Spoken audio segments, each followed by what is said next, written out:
Stand up for your right to eat.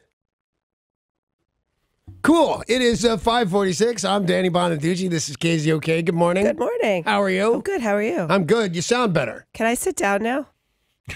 She's standing up for her right to eat. Oh, I had no idea what we're doing. Going, oh my God, am I doing something wrong? Yes, you may. Apparently, I'm not hungry because I remained seated. Well, I'll jump to this then. I went down to Chinatown, and I've always had a Chinatown in my city. I go there. I love them.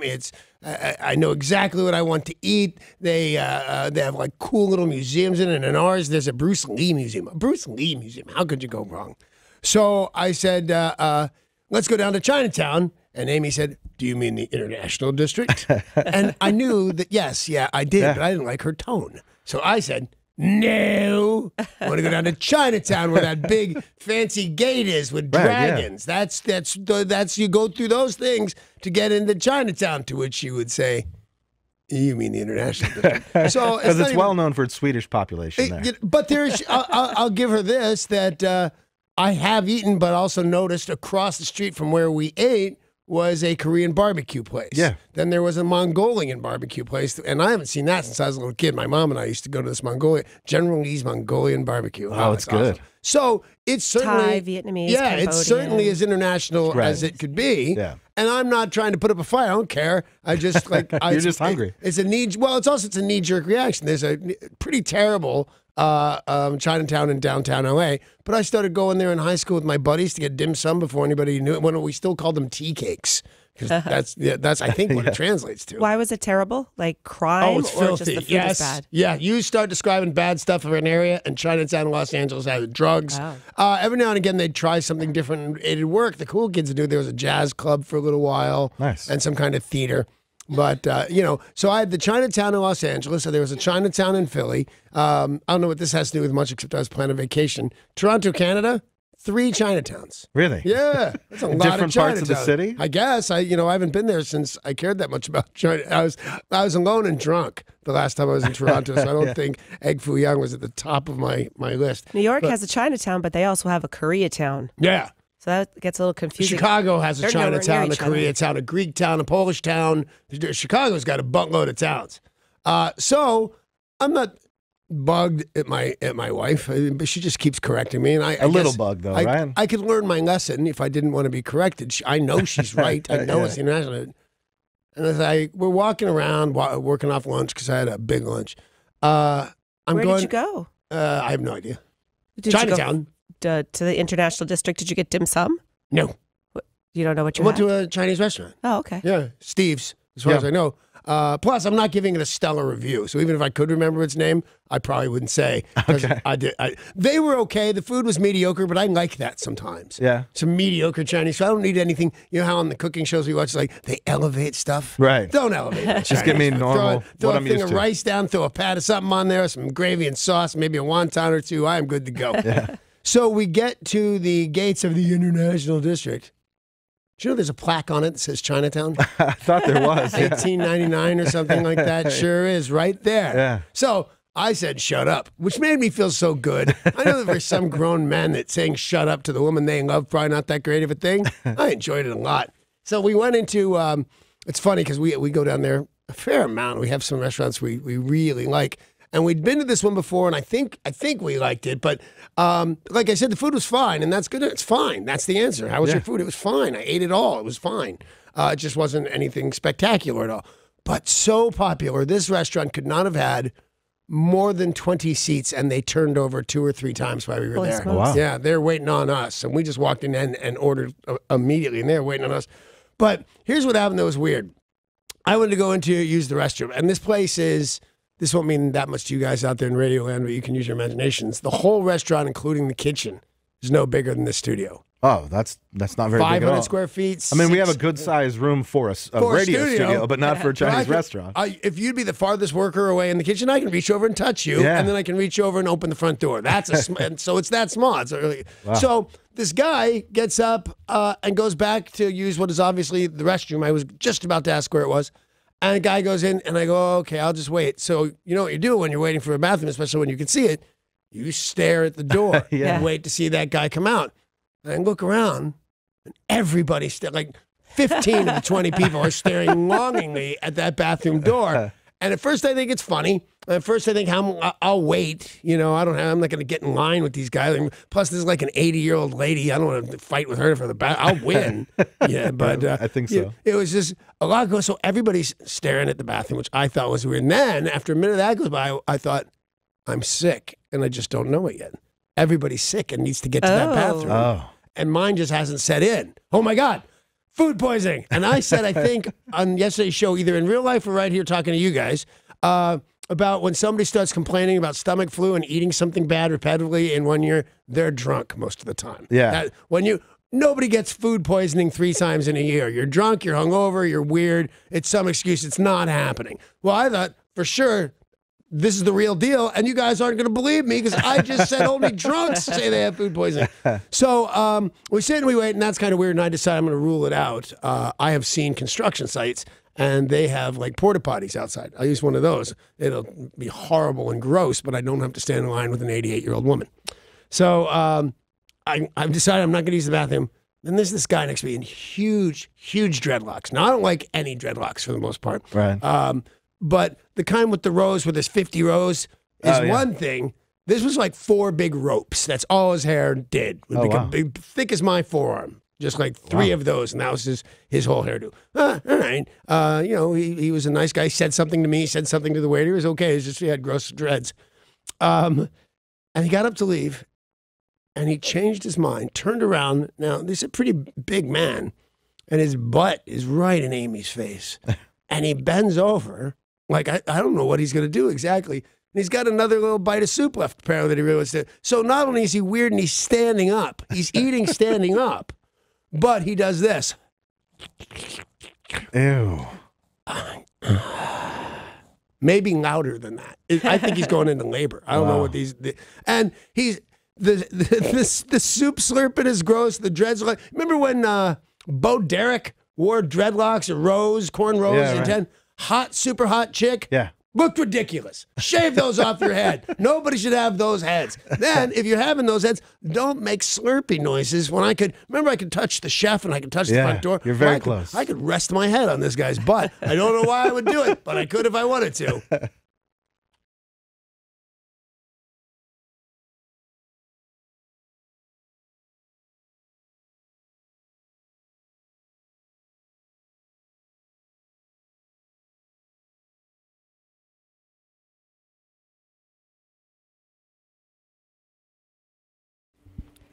Yesterday, people cast votes in a primary election. Local Democratic Henderson will face off in November for a Washington Senate seat. Cantwell is seeking her 4th term, easily outpaced all other candidates in the Tuesday Democratic primary. And under the Washington primary system, the 2 top voters get to go on in November, regardless of their party. Danny, you said yesterday that you hadn't gotten your paperwork. Exactly what I said. Did you? I did managed not. to vote? And I'm semi mortified. That's an important little election we had going, a little midterm. Like the whole country was watching us and 2 other states, Washington State and 2 other states were being watched nationwide. And I feel kind of bad that I was not part of that. In a closely watched open congressional race, Republican Dino Rossi was leading a crowded ballot and easily advanced to the general election. He's a former senator who had unsuccessful runs for governor and Senate. U.S. incumbent U.S. Rep. Dave Reichart is retiring from the 8th Congressional District after more than a decade. So the 8th Congressional District is what most eyes are on. And that's been Dave Reichert's for a long time because he was the King County Sheriff who caught the Green River Killer. Oh, yeah. I think you pretty much write your ticket at that point. It's like, whatever I want to run for. People have short memories, man. What have you done for me lately? Yeah. That's what I think. But I think he's retiring with a good record. It's not like people forced him into retirement. No, I mean, he was reelected multiple times. Mostly on the back of the Green River Killer, so to speak. Yeah. Well, and a lot of eyes are on the elections in the rest of the country. Of course, many of these races are too close to call. Some people are saying, and very important is the Ohio, that looks like the race is too close to call, but Republicans are declaring a victory in a district that they have held since 1983. But the Democrats said, not so fast. You know, this is going to be something that across the country, we're not going to find out who's victorious until they meticulously count all the votes. It's important that they do that, though, right? Count all the votes. Me. No, you don't care. I'm just the one that makes the biggest noise. Yeah. Walk into office. That's fine. It's funny to me when somebody won't concede. If they're like, well, you've only got 48 and they've got 52, they're like, I don't care. Count every single vote over again. Yeah, but 48 to 52 is tens of thousands of votes. Yeah. It's when it's, 99.4 and 100 or whatever it is. Because remember, was it Bush, Dan... Gore. Bush Gore, remember that? Yeah. The hanging chads and yeah. the pregnant chads. Like, I don't even know that chad. But they wanted to fight out, and I thought that was shameful. And then finally Gore pulled out. Yeah. 6 people are out of a home after an overnight fire destroyed it. Around midnight last night, firefighters were called to battle a fire off Maple and Everett Avenue. When crews arrived, they found the house fully engulfed. The fire department said everyone inside and 2 ferrets got out safely, but the cat's unaccounted for. Oh, when I heard a story about the fire this morning on Das Treadmill, I heard 6 people. Is that what it is, 6 people? 6 people and their pets. That's kind of nice report on the pets. None of their ferrets. They're ferrets. I don't care that much. And the cat's unaccounted for. Yeah, and you know what? The last time I touched a ferret, and it was recently, it was like PetSmart. They had a cage full of them. You could pick them up and touch them and play with them. They're like way cooler than I thought. Like some mod hipster pet that you don't even really like. Oh, and the chinchillas too. I just want to put my face in a big bowl of chinchillas. Well, they do believe this home is a total loss. There was also some minor damage to some surrounding buildings, and the Red Cross is currently assisting. A man is under arrest after barricading himself inside his ex-girlfriend's RV and setting it on fire yesterday in Soto. Officers responded to the scene on South Dakota Street about 4:30 in the morning. A woman had called 911 to say her ex-boyfriend was there in violation of a no-contact order. The woman said she had been living in her RV. The man was supposed to stay away per a court order. The police surrounded the vehicle, but the 43-year-old ex-boyfriend had locked himself inside. She told officers that he had gasoline and was threatening to burn it. SWAT team and negotiators responded to the scene and tried to convince him to peacefully surrender. Instead, he set fire to that RV. Wow, he really did it. Yep, this was about 6:15. So this is all his fault, and he has a protection order because he's a very bad man. But I will give a tip to the lady that owned the RV. One of the only good things about living in an RV is they move. Yeah. Change your address by actually driving to another street and see if this guy's going to come bother you. You should put a little, elbow grease into not letting that guy come over because no contact orders, they're useless. What are you going to do? Hit this guy in the head with it, rolled up with no contact order? You got to take some moves. Well, RVs move in theory. If you look around Seattle, a lot of those RVs are not actually in a moving condition. I assume you're right. So we are hours late out of one of the RV windows. The SWAT team officers arrest him. Firefighters extinguished the blaze. They took the suspect to Harborview for burns and smoke inhalation. And they had to actually treat a canine who got smoke inhalation and 12 SPD employees. He was taken to Harborview, and as soon as he's feeling better, he'll be booked into King County Jail. What happened to 12 people? Smoke inhalation, but how? I mean, I imagine they're outside, yeah. I think eventually they had to go in to put the fire out and to make sure that there wasn't anybody else inside. 12 firemen with their hoses out in a RV or whatever. That's gonna be dude. That's gonna be a little crowded. It just seems weird. Well, God bless you. Go get your lungs scraped or whatever they do for you. I don't know that that's what they do, but I think that's what they scrape do. the lungs. Don't they scrape your lungs? Yeah, I guess. They look like they look like little hose, and they put them down your throat, and then they scrape your lungs to get the goo out. It seems like it would do more harm than good. Well, not than when I'm chief surgeon. Well, if any of us have been to SeaTac recently, we know there are a lot of people there. They have seen huge passenger growth throughout this year, up 6.1%, according to the Port of Seattle numbers. Now, June is the start of the summer travel season. It is the airport's busiest. Traffic at Seaport was up 7.3% this June as opposed to last June. And they say things will likely settle down for fall and winter, but they're still forecasting huge growth for 2018.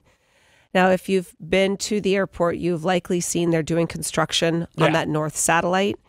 They have a new international arrivals terminal.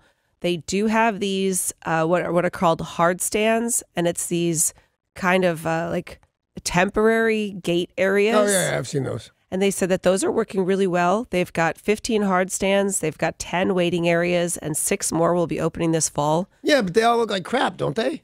Yeah, but slowly but surely, I was in this new one maybe 2 weeks ago, and I was surprised there are already stores popping up. Like I've seen a couple quickly. of nothing's been done in the sense of nothing's finished. But you can see, and they do something very cool, I think. There's like hand-painted drawings on these walls of what will be beyond those walls in 6 months to a year. And it looks like it's going to be great. But I'm still sad there's no Ivers. Yeah. Everybody's sad. They got to bring that back. Yesterday, something a little bit strange happened. Tesla halted trading after CEO Elon Musk tweeted he's considering privatizing the all-electric automotive company. Musk said he has secured funding to take the company private. Shareholders could either stay invested in the private company or sell their shares for $420, which puts the value of the company at about $71 billion. And because I've owned stock before that. I mean, I own stock now, but it's not my job to know where it is and what it is. It's a guy in Chicago's job. But on the when you pick a stock, I've picked 1 or 2, and the stock's going to split and this is going to happen. But you're just kind of a slave to it. Can he just tell you this is what's happening with your money? You can either give it to me this way or you can give it to me that way. I mean, I would think he's got to pay you out for the shares that you own. But what if he doesn't want to sell them? The majority shareholders have to approve the plan. Yeah, so if he owns 51% of the company, I don't know that he does, but if he does, for instance, then he gets to make all those decisions. Nobody has to ask me. As a major, and by the way, I own no stock in this thing. I own 50,000 shares. Nobody has to say, hey, Dooch. They could hold a vote, but since he owns 51% of the company, he already controls the vote. Yeah, so say, I'm sure a lot of people might own a small number of shares. They don't get it. They're not going to have a choice. They would get a letter that says, you're able to phone into the teleconference where we're holding the vote. By the way, it's already been determined because the major 51%. Right. So we'll find out what's happening moving forward. We don't know what the majority how they feel about this, because I think most people were pretty surprised. So, by the way, it's just a question on my part. I still love this guy. I don't own any stock, and I don't get a vote. I think he's neat, and he builds submarines and flamethrowers. How could you not love him? I agree with you. So trading stopped around 2 o'clock yesterday, $3.67 a share, and then people said, was this like, did he get hacked? Because this came out of nowhere. So a lot of people had speculated his Twitter had gotten hacked, and he said, no, this is actually something I'm considering. So we'll see the updates today on whether or not there's any advancement on this plan. And I think that's pretty uncommon. Like, you wouldn't just publicly tweet something like that out. You would send something out to the shareholders to say. You wouldn't want to send out an inappropriate, not thought out tweet unless you were the president of the United States. Yeah, exactly.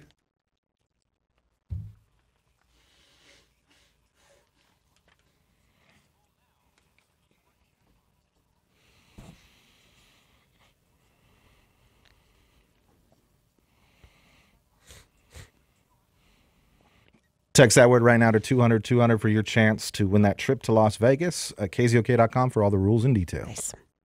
Painting someone's nails would likely qualify as work, but that's how Walmart cashier Ebony Harris spent her break during a shift last week after learning a woman with cerebral palsy had been refused service at a nail salon inside of this Walmart in Michigan. They declined to do her nails because her hands shake as part of her having cerebral palsy. Right. She said, they denied me because I move so much. And this cashier, Ebony Harris, knew her from being a customer, said, I've helped her shop a couple of times, and I was pretty heartbroken that they declined to paint her nails. I didn't want her day to be ruined. So on my break, I took her to the nail polish aisle. We picked out a color, a sparkly blue, and I gave her a manicure. She said... and that unspoiled her day. She's got cerebral palsy and can't stop moving around, but this is going to make her day bad? Imagine how maybe embarrassed make it better. You must feel to go into a nail salon and they say, no, we won't do your nails. I would imagine something to that effect happens to that girl, more often, well, not more often than not, but that cerebral palsy, I have worked with people with cerebral palsy for years, and it's can be such a big deal. I would think, no, I can't possibly paint your nails, but maybe she, for this story, held on well enough that this lady could do them, because it's just those poor people. Well, she's hoping her act of kindness will teach people that people are equal regardless of disability. And she said that, there's so much focus on color and people having issues. This woman, Ebony Harris, is black. The woman who has cerebral palsy is white. She said, this isn't about black, white. This isn't about cerebral palsy or healthy. This is about people. And we need to be nicer to each other. So this story has gone really viral, and she's getting a lot of accolades, this Walmart cashier. It's a nice story. It's a lovely story, except the people in Walmart, I think, probably hate her, don't they? Yeah, the people in the nail salon probably not too happy. In Walmart, your employer. And don't get me wrong, you did the right thing for the right woman, everything. Just side note, the people that are now asking your boss for a comment on Channel 7 is not going to make him that pleased. Another nice story in the news, but it kind of starts off a little bit bad. Yeah, give us a second. A New York police officer risked life and limb to rescue a boy she had seen jump off a highway overpass. Jessie Kavala was on her way to work as a police officer in New York. She spotted a young teenager on the Sawmill River Parkway in Yonkers. As she drove, she sees the boy climb over the guardrail and jump several feet down. She followed right behind the boy, jumped down herself, a risky move that would eventually pay off. A second woman in a military uniform also stopped to assist. They began to give the boy CPR and strap on a neck brace. Oh, okay, so he got hurt. I'm thinking she jumped off, everybody's fine. Broken bones. Wow. The boy was rushed to the hospital. He is expected to survive. She was not hurt and continued on her way to work as a NYPD officer. Well, that is a very nice story. Yeah. And women in uniform. Nothing we can do with that. Nothing. There was a very strange story out of New York that is not getting any less strange. A man who jumped out of a freezer in a restaurant. So imagine one of those big freezers, those walk-in freezers. He jumped out of the freezer, threatened employees with a knife, and then died. Okay, weird. Officially. So this is a popular brunch spot in New York called Sarah Beth's on the Upper East Side. It's one of those big walk-in freezers, and the people working there are like, okay, go get the frozen ham patties. Yeah, hopefully the dying guy with the knife is not in there again. So they open up the door. This guy jumps out and says, "Away from me, Satan." Away from me, Satan. Yep, that's a quote. Away from me, Satan. It is a quote. It's a quote from the New Testament. Well, then he drops dead. I think that's a quote from the New Testament, too. We're now finding out that this dude, Carlton Henderson, was facing murder charges in the 1988 shooting deaths of two people in Boston. Oh, he sure killed my brunch. He's from Arizona, and this was a cold case. And so really cold case. He's in the freezer. Frozen case. So this dude had just been let out of jail on his own recognizance because some of the charges against him had gotten thrown out. So they of a double murder? Double murder. And they just said, just go? Yeah. Well, the jaywalking charge we had tacked on, we're going to drop that one. We're going to drop that completely. And go cool off in the freezer. Totally one of those things that's like from the movies where you totally know he did it, but there was something a little wrong in the police procedure. The filing's wrong or some such ridiculous thing. Questioned him for 55 hours. So it turns out you can't really do that. So they said, go get some more evidence. This dude's out. So what does he do? He goes from Boston to New York, hides in a walk-in cooler, says, "Away from me, Satan," and drops dead. Did you say what he died of? Do we know? Heart attack. Frostbite. Heart attack. Frostbite. Heart attack. But why was he in a freezer? Why was he yelling, "Away from me, Satan"? Satan was chasing him. That's why he's in the freezer. Yeah, I'm Which makes comfortable sense. with the guy yelling, "Away from me, Satan." Like a lot of crazy say that. Satan's after a lot of crazy people, it seems. And I think if Satan were after me, I would go in the freezer too. Satan's not going to go in the freezer. He's used to the heat. Oh, that's true. He's not going to go in the freezer. That's true. I don't know if it's true, but it makes sense. And I'm not recommending to anybody who thinks Satan is after them to go into the walk-in freezer or pull a knife or any of that. Every time I was ever in the walk-in freezer, I was afraid this thing's going to, because it would latch no matter how you tried to, unless you blocked it open, in which case you were fired. You just go, oh, that thing's going to close, lock me in here and I'm going to die. And then it turns out that there's a big button that you can push that releases it. There's buttons and door handles. It's a door. But it's not going one of these days it's not going to work. In Tokyo, something unusual was found at an elementary school. 1,400 firearms, 1,200 swords, grenades, bullets, and cannonballs, all found on the grounds of Tanashi Elementary School. I fully don't understand. As I understand it, nobody can get a gun in Japan. Are they relics? World War II. There we go. They were doing some construction, putting on a new addition, so they were digging. Putting on the new addition so they could dance while looking at the guns. And they were like, look at this little strange little cache of cannonballs. Oh, and there are some bullets. Oh, and there are some grenades. 1,400 firearms, 1,200 swords, possibly discarded after the war ended in 1945. Not exactly sure. Yeah, it's fairly weird. It's not really what you want on your school grounds. No, but, it's better that they found them than they just deteriorate till they start blowing up. I think those hand grenades would eventually blow up. And those of you who have dogs maybe have wondered why dogs lift their legs so high when they're going winky on, say, the side of a building or a plant. Oh, yeah. I sit and I stare and I wonder. Well, I mean, seriously, have you ever seen like a little dog? Paul, you have a Chihuahua. That's maybe even too small. But say a terrier, Boston Terrier, or something like a smaller dog. It lifts its leg up so high. And you're like, why do you winky like that? Well, researchers at Cornell University said little dogs lift their legs when winkying at a higher angle than big dogs as a means of tricking other dogs into thinking there's a big dog in the neighborhood. So it's marking your territory, and they want to seem taller. They're trying to seem taller. By sight or by splash? Splash. So another dog goes over to smell and has to put their nose up higher in the air. And they're like, oh, a big dog just went by. Lots of the animal kingdom does it. There's a butterfly that when they spread their wings out, it looks just like a giant hawk or something staring at you with big eyes on the wings. And, there's the chameleons and things like that that adapt for. So that makes perfect sense. And little doggies do that. So imagine you're at Cornell, one of the best universities in the country. And like, so what are you studying? Dog winky. Yeah. Dog winky. Yep. I saw a little dog at a party one time, cancer-ridden, sick dog. These guys would not put down the Solomons at Cal Prep, 1976. And it was blind and horrible, but this lady, she loved it. She was like 100. The dog was like 100. And I didn't see the whole thing, but everybody started screaming. A bird came down and grabbed it in front of everybody, including Mommy, who loved it. Wow. Yeah. And he started screaming, like, get thee behind me, Satan. Oh, that's terrible. It's time for today's Things Are Not Right in Florida story of the day. Yay!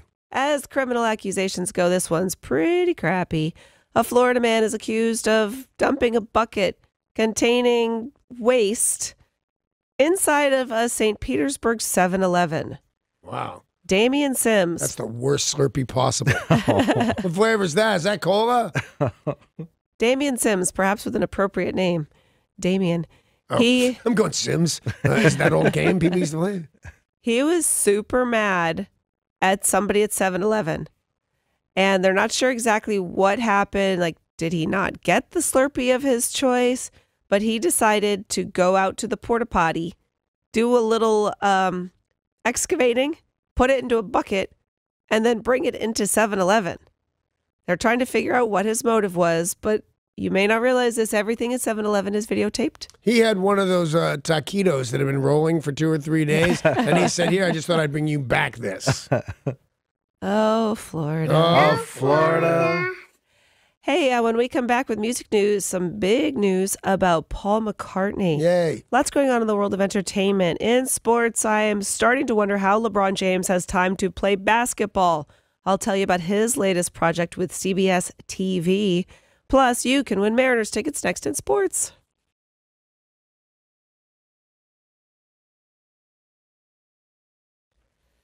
Starting with some music news. Paul McCartney partook in James Corden's beloved carpool karaoke. Yeah.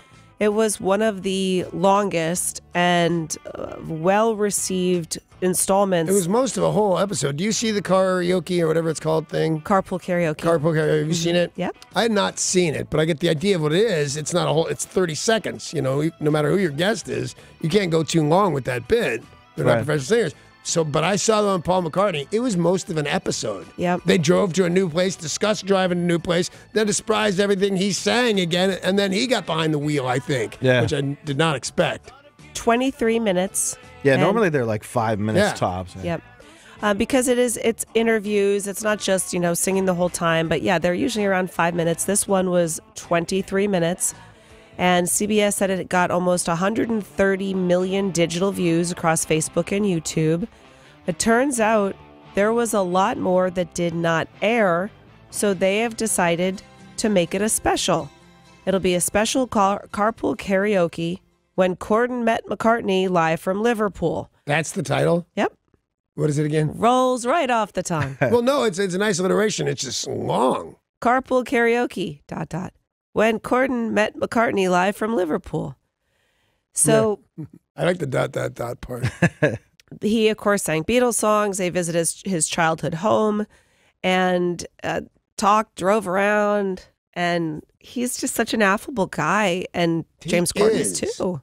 Sometimes I think his kind of talk, the way McCartney, I think I'm getting a little affected. But and I got to tell you, it was really exciting. I groused the whole way. I didn't really want to do it. But during Paul McCartney's thing, he goes, hello, now we're at my house. Isn't my house lovely? There's my outhouse. I was thinking, I have been there. I stood right there. They said they were overwhelmed by the response to carpool karaoke, so they've decided to make it a standalone hour-long special, which will air August 20th at 8 p.m., It'll be what you saw, but all the footage that you didn't see. Oh, okay. Hour-long show. He's done 3 carpool karaoke primetime specials. Adele, Mariah Carey, Elton John, Madonna, Lady Gaga, and Ed Sheeran have all appeared, and this will be the 3rd. Neat. Well, I will watch. Lady Gaga has announced the details of her Las Vegas residency. December 28th is when it launches. The Park Theater at the new Park MGM Resort. Lady Gaga will perform 27 shows over the course of 2019, starting December 28th, wrapping up November 8th. I would imagine this is going to be enormous. Yeah, because it's, you know what you're getting. She's essentially the new Elton John, if you will. You're going to go and get that spectacular, or Cher, maybe, with a better voice. But, costume changes and swinging around on stuff. I think it's probably going to be great. And I love me some Cher, but I don't think I remember Cher playing instruments. No. Whereas, you compared Lady Gaga to Elton John, she is going to sit at the piano. She's going to do shows that are over the top. And then they say she's going to do some stripped-down versions of her hits, some jazz and piano shows. And some people might love that. Cause four people. Her out in front of a piano just singing, you're pretty surprised how good her voice is. You said the word jazz. I'm sorry. I'm not having it. And Cher, by the way, plays a nasty, nasty, nasty tambourine. Like nobody's business. This is unconfirmed, but reports say 74 concerts in all. The deal is $100 million. She'll make $1 million per show. Well, you just want to hate her, but okay. That's what she does. She got her little, she went to high school with her face all painted like a lunatic. And, she put in the dues to learn to play piano like that and sing like that. What the hell? Remember when Matt Damon made $1 million a line in Jason Bourne? Right, yeah. Oh, I wanted to punch him right in his little Jason Bourne face. Looks like Drake is planning to make a God's Plan game show. He released the track earlier this year with a video that saw him giving out nearly $1 million to strangers in Miami. And now court documents show he has filed for a trademark for the phrase God's Plan so he could use it in merchandise, marketing, promotions, music videos, and a TV game show. He can't get it, can he? He's filed the paperwork. I guess I don't know why. I think anybody can file the paperwork, but isn't God's plan a thing? That's God's plan. I've heard about that in church, I'm sure. Yeah. I don't know that Christ needs a TM. But I don't know if you can get that's God's plan. Yeah, anytime anybody died when they weren't supposed to, well, that was God's plan. Yeah. So, yeah.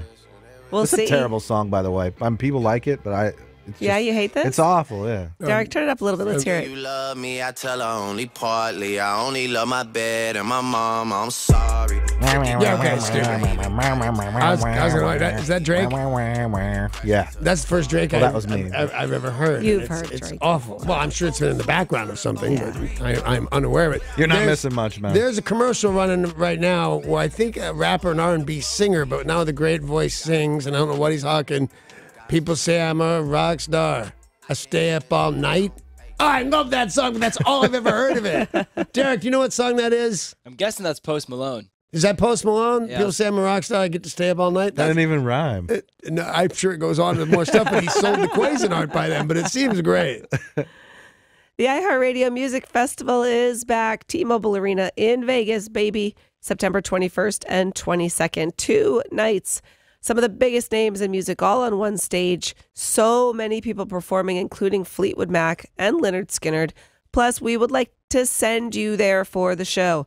You're listening for the keyword. You text it to 200-200, and that's your shot at a trip for 2 to Vegas. You can get all the info at KZOK.com. Your next chance to text in and win, 8:10 this morning. There is a very strange cold case out of Massachusetts. More strange than that guy in the freezer? Yes. Okay. Now, this dude named Joe Hill claims to have solved, or at least taken the first step towards solving this cold case. Who does? I'm sorry? What's this guy's name? Joe Hill. I know his brother Sam. According to Joe Hill, what if the young murder victim no one has been able to identify has actually been seen by millions of people in a beloved summer classic? Well, that would be crazy. Right? Yeah. Yeah. Turns out, in the movie Jaws, Joe Hill, who happens to be the son of Stephen King, went to see Jaws on the big screen in 2015. Now, when you see a movie on the big screen, it's definitely a different viewing experience. You see things you wouldn't see. You focus better because there's no distractions. No, I went out of my way to go to the IMAX to see Mission Impossible. Yeah, Right. There's a lot going on. And did you say Joe Hill is Stephen King's son? Correct. Yes. Okay. I just want to make sure I was following along correctly. Okay. So Joe Hill went to see Jaws. 54 minutes in, he sees a woman on the movie screen with a blue bandana over auburn hair waiting to board a ferry in a non-frightening scene of Jaws. He says, "Holy smokes, that's the lady in the dunes." Not the lady in the dunes. In 1974, Jaws was filming just a few miles away in Martha's Vineyard. The lady in the dunes is a woman who was found dead in 1974, a murder victim. They never figured out who she was. He believes, and now you can see the picture side by side, it's the same person. That this woman, who was an unknown murder victim, was a person who was in the movie Jaws. But also an unknown extra in the movie Jaws. It's not like she had a role that we can tell who she is, right? We can see her. Well, Danny, I mean, when you're an extra, don't you fill out some paperwork? Sure do. So they can If you identify want your her. money. He thinks that they should be able to track it down, and Stephen King's kid might have solved one of the oldest cold cases on the East Coast. Yeah, what makes her the lady in the dunes? She was found in the dunes, and she's a lady. That explains it pretty clearly. Because I know what he's talking about and even who he's talking about.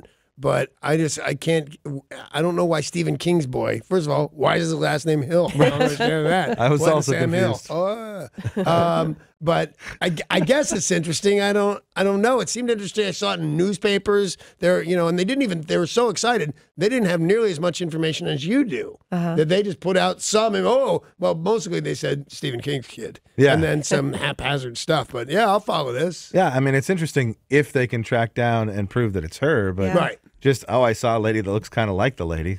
Well, can't you just go, okay, so you find out who that lady is. Yeah. If any of this is even slightly real, that's not even an issue. Find out her name. Find out who she is, sure. No. Because you two can ways just about it. look up the names of all the female extras and then call them all and say, Well, Did you happen to because- have I mean, brown or auburn hair? Yes, because of continuity, it'll say that. And the thing, okay. Debbie Johnson, blue scarf, black shirt with checkers, because you don't want, she needs to show up, you need to do reshoots. She needs to bring the exact same stuff. So yeah, they could find her. Be pretty cool. I mean, wouldn't it be neat to say? Maybe people would stop calling him Stephen King's kid and call him by name. Right? Sam Hill. Yeah.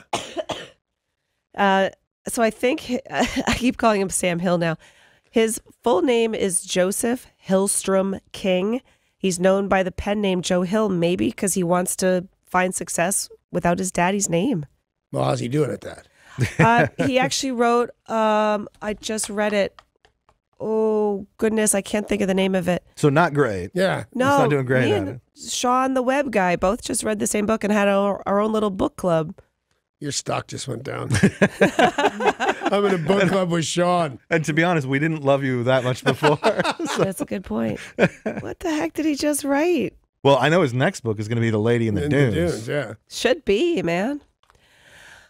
Let's take a look at sports. Sports.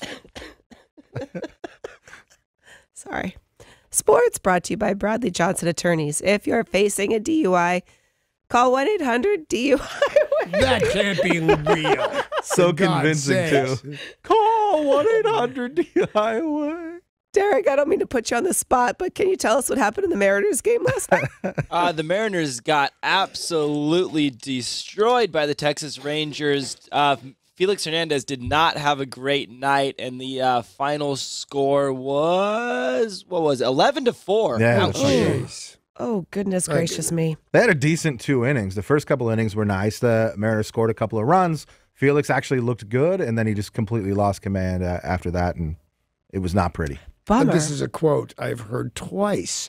That's weird because it must be an expression for sports that I don't know because two people said exactly the same way. Felix, he got roughed up. Yeah. So Yeah, he Felix did. got roughed up? Yeah. Roughed up, tuned up. Well, the Mariners continue their road trip facing the Texas Rangers today, 11:05 start time on Facebook and Facebook only. Yeah.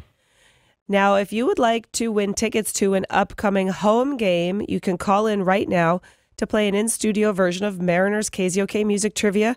We're going to play you a song clip, and if you can tell us the title, artist, and year it came out, you'll win tickets to an upcoming game. Derek, play the clip.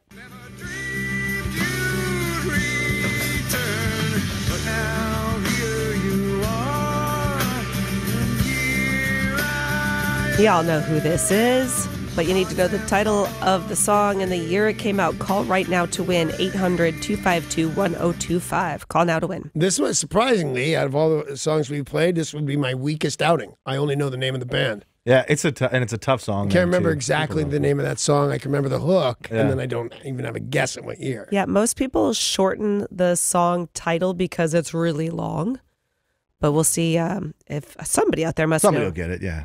Especially this week, that's a very important Right. song to play. And the home game that they win tickets to is it's not just on Facebook, the one that they're going to win tickets to. That one's one you get to go to. But the game today, you're right, is just on Facebook. Yeah, 11:05, Mariners Rangers, Marco Gonzalez versus Giovanni Gallardo. Is that here? No, that no, is in Texas. Texas. That is. So yesterday was, we talked about this a little bit yesterday, Bartolo Colon was pitching for Texas. With that win, he became the top winning pitcher born in Latin America. 246 career victory Wow. for the old timer. Yeah, what is he in his 37th season or something like that? 45 years old, 245th win. He beat this dude named Dennis Martinez from Nicaragua. So he still continues to be pretty commanding at 45 years old. On the other end of the spectrum in baseball, Juan Soto hit a home run last night for the Nationals, day-night doubleheader, and he overtook Mickey Mantle for most home runs by a teenager. Oh, that's neat. Because I was going to say, Crazy. don't break Mickey Mantle's records. Don't. Right. He's an institution. He's America. He's the flag. You can't do it. But the record as a teen, Yeah. that's kind of cool. That's kinda And fun, plus, it's a novelty or prop, trophy you're getting there for that. But I like it. Only 9 players in MLB history have ever hit more than 10 home runs as a teenager. Ken Griffey Jr. is next with 16 home runs before his 20th birthday. Oh, cool. Teenagers. That's so Teenagers. crazy. NBA, local fans are hungry for pro basketball action. They waited in line for hours yesterday outside of Key Arena to snag tickets for the first NBA game to be played here in years. The preseason game will have the Sacramento Kings and the Golden State Warriors Friday, October 5th. So let's see, 12,000 tickets were sold in just the first hour. I'll bet. And that's people standing in line? Stood in line. Why? Like literally, not figuratively, like you always say. I'm Right. in line. But why? Well, you could buy tickets at the box office or through Ticketmaster, and it was easier for a lot of people to go just up to the box office. Because it would seem to me in the day and age, to get it, why stand in line for hours and hours? There must have been some reason for that. Especially if you're you save on fees, but I don't want to stand in line behind 6,000 other people I'm to in save on line, fees. not to stand in line. Yeah. I wonder if they went on sale first at the box office That's before what I was Ticketmaster. thinking. Oh, maybe, yeah. Well, and it was cool to see because a lot of people had their Sonics gear on, and I think it was an event for a lot of people. Now, that preseason game will be the last event at Key Arena before that planned 2-year redevelopment project. So that's another reason to go in and say goodbye to the old Key Arena. LeBron James, as I said, starting to wonder how this dude has time to play basketball. Right. He has been given a new show by CBS, a competition series, and it revolves around the streets of a major city being shut down for the $1 Million Mile, the most challenging course ever designed. Oh, they're fighting with American Ninja. There's a couple of people who I don't know what took them so long. Yeah, because that show's been so popular. For so long. It shows on 2 channels, sometimes even 3 channels on deep cable to get back to the, I think, NBC one. So it seems kind of weird that they're just getting into the game. One of them is exactly American Ninja Warrior with a different title. And this, I think, is going to be a lot more like one of those things, the Beast Mode Challenge and things like that. Okay. I think it'll be more like that. Well, it does say elite athletes, but I guess that's a pretty broad term. $1 million prize, by the way. Yesterday, Sue Bird became the WNBA's minutes leader when the Storm beat the Fever 94-79. Tomorrow, the Storm play the Washington Mystics with a tip-off of 8:30 a.m. As we said, the Mariners are on the road facing the Texas Rangers today, an 11:05 start time on Facebook, but we're giving you a chance to win tickets by playing a Mariners in-studio trivia game. Derek, play the song clip again.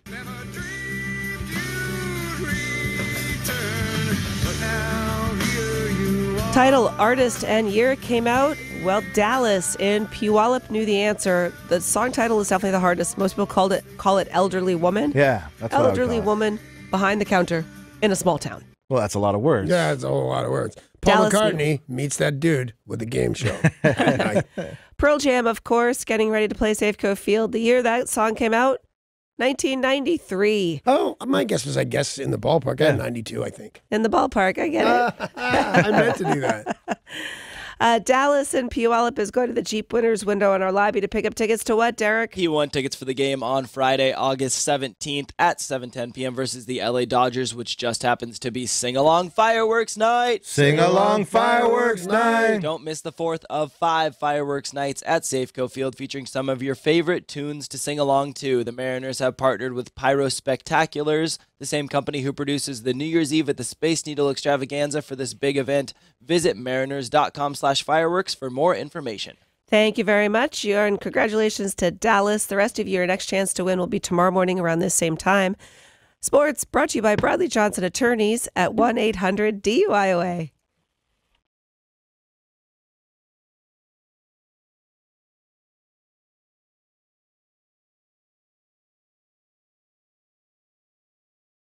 The hottest ticket in town, maybe after Pearl Jam leaves next week. But a ticket I get asked for is Hanger Fest at the Museum of Flight. Well, we've got tickets coming up at 7:20 as we continue to play Hanger or Banger 7:20 this morning.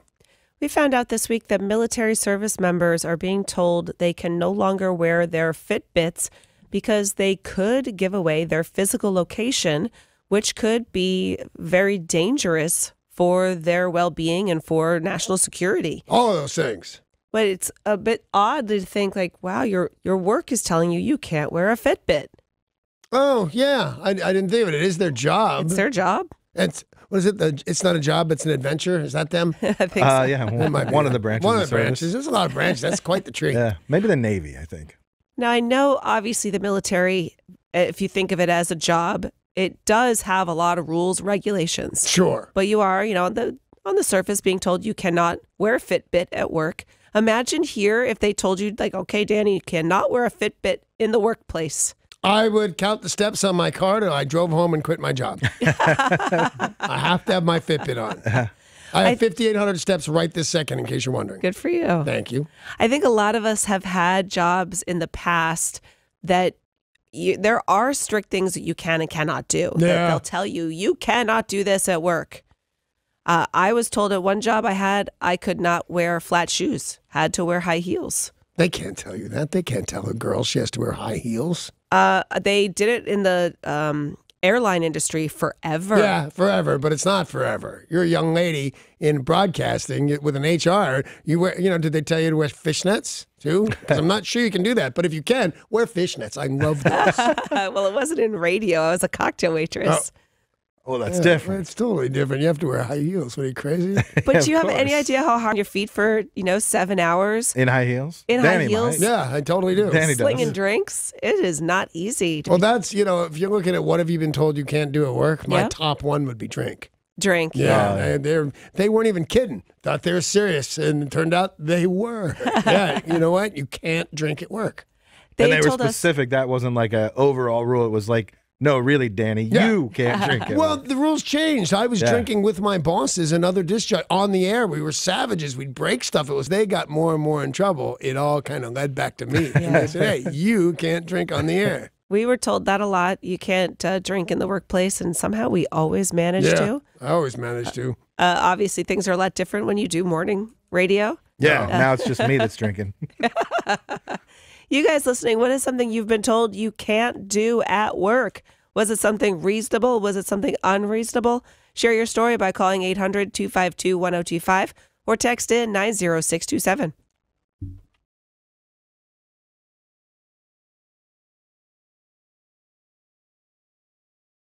So some in the military have been asked rather sternly to stop wearing their Fitbits because it could give their physical position away. The question to you is, what is something that you've been told you just can't do at work? 1-800-252-1025 or text 90627.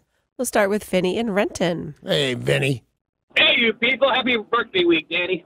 Wait, I don't know what to do. What do you mean, you What do people? you mean, Thank you you. people? And thank you. Yeah, there you All right, there we go. All right, guys. Good morning, everyone. Morning. Hey, my work, I won't say the name, they upped our temperature for us to be able to wear shorts to work at 80 degrees from 70. So how many days a year around here is it 80 degrees in the summer? Yeah, it's like it's not going to happen that often. I think, by the way, days over 90 this year, look at me, no stuff, 8. Really? 8 days in a Wow. row That of. actually seems like it should be higher. It seemed like that too. The record's 18, I think. Jeez Louise. But being told you can't wear shorts at work must be really hard for a lot of people on a week like this. Plus, Vinny just has such nice legs. Yeah, he Yeah, he does. does. Hopefully he'll show them to you on Friday at See your him there. birthday party. Let's hear from Paul and Buckley. What is something you've been told you can't do at work? Good morning, guys. I'm going to stay with the clothing thing. Back in the day, we had to wear a three-piece suit whenever we made our sales calls to IBM, ITT, EI DuPont. It EIEIO. Yeah. a thing. CNN. I was a VIP working for the CIA. Some Yeah, I bosses got it. get so strict about what you can and can't wear. Yeah. We had a boss who will not be named because we really did like him. And this didn't apply to us on the air, but the salespeople, even on Casual Friday, were not allowed to wear jeans. Is that Ever. Kevin? I just said I wasn't going to name him because we liked You him. said you weren't going to. I think it's reasonable. That's why I'll name it. He was a sharp. I dress better because I know that guy. He Not even dressed think really he liked well. me. I He get if you're in hated a, jeans. in a sales role that there's some sort of, requirements as to what you wear, how nice you look. Maybe it's somebody also just wants to throw their weight around, show you what Yeah. they can make you do. But I bet he's a snappy dresser. You know what? When I first got into radio, I couldn't sit. And I don't You weren't mean I was allowed to? physically They unable. told you couldn't sit? Yeah. Oh, wow. Yeah. Me and John Lander, the host of the show, and 2 other people, and it was a tiny little studio. He said, there's more energy if you stand up. And I went from no money and homeless to getting, Philadelphia money. It would do. It wasn't great, but okay, you want me to stand for this kind of dough? I will stand, absolutely. And then that went on with me for the next 25 years. But it wasn't a rule at work. You just chose to do it after. No, it was a rule at work, and then afterwards it was my rule at work. What is something you've been told you cannot do at work? 800-252-1025. Let's hear from Doug in Mount Lake Terrace. Hey, Doug. Good morning. What do you got for us? Sarah, I hope you're getting better over that cold. Thank you, Doug. I think I am. My goodness. Yeah, at work, we're told that we're not to take any food, but we have so much leftovers, and it all gets thrown out, and it just makes me sick. I can't do it. So on occasion, I have bagged up some chicken breasts and beef patties and taken them out to the homeless people. I'm glad you did that, because if you'd have said, because I thought he was stumbling for a second, and I like to take the chicken tikka masala. I know where you work. I know where you're stealing the food from there, Doug. That's gotta be tough. Yeah. For a lot of people who work for a business that said you're not allowed to take the food, but to see the food waste, and you hope that somebody shows up at their dumpsters. But I remember working in restaurants, and they said you cannot eat off the plates, and there was always a garbage picker, and the garbage picker always got busted over at the tray, taking the food to that tray that you then take the plates and put the garbage in, nom, nom, nom, and they're eating food. That's what you meant by eating off the plates? They're telling people you can't eat off the customer's plates? Yeah. So wow. Like when you clear the plates, yeah. Yeah. You bust the table. Don't look at me in the wrong way. I used to do it, totally. Exactly. But I worked at Sushi on Sunset. Some of the best sushi, it was $1 million, and I was broke. Yeah. And people eat one California roll thing, and the other ones were untouched. I'm eating that. It's still a big... Well, do you see that? I don't work there anymore. Darren in Everett, what is something you've been told you cannot do at work? Yeah. Hello, you guys. Morning. How are you? Hey. Everybody, my friends over at KZOK, all my KZOK buddies. Yeah, that's us. Yeah. What's up? Anyway, years ago when I worked for Dick's Drive-In, I had a crew cut that I sported, and I bet you look sharp. A little tail that I dyed blonde also. So I had a little blonde tail, and they said, "No, you cannot wear that. This is not the type of look we're looking for here." So like a rat tail? Yeah, no is that rat what you mean, is the rat tail? Yeah, something like that. Yeah, it was the thing back then, Yeah, I'm with Dick's.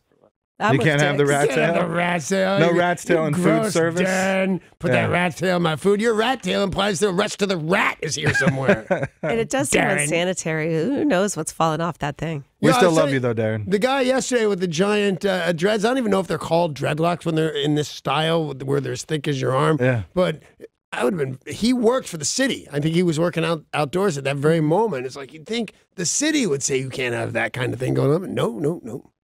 Rob in Eatonville, what is something you've been told you can't do at work? Rob. I actually interviewed at a company with the earring, and they told me that I had to take it out after I was hired, and I was like, what has that got to do with my job? Did you have earrings? Did they answer that question?